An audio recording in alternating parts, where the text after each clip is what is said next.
Колку чини шише вода? $2? Не, чекајте малку. Во супермаркетот може да го купите многу поевтино. Но што ако се наоѓате среде пустина и умирате од жет? Тогаш би платиле цело богатство. Се враќавме од прекрасниот мал грчки остров Сими. Тргнавме кон трајектот кој одеше кон поголемиот остров Родос, а оттаму сакавме да се качиме на авион. Возењето со трајектот траеше час и половина. Излеговме на палубата. На прв поглед сите клупи за седење беа зафатени. Но кога погледнавме повнимателно, ја забележавме клупата на која младичот седеше сам. Може да седнеме до тебе?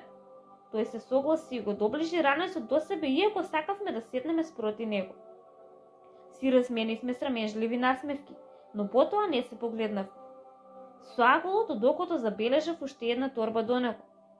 Набрзо се појави неговата собственичка, неговата девојка.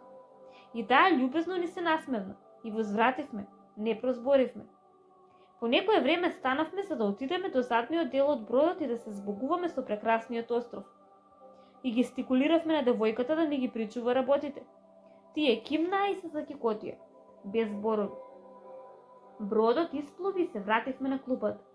Нашата пантомима продолжи.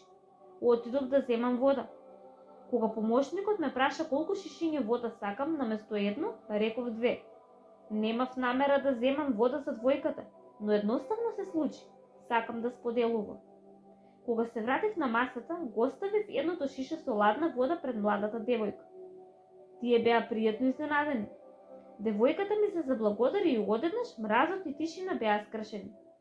Почнавме да разговараме за Сими, за нашите одмори и за многу други работи.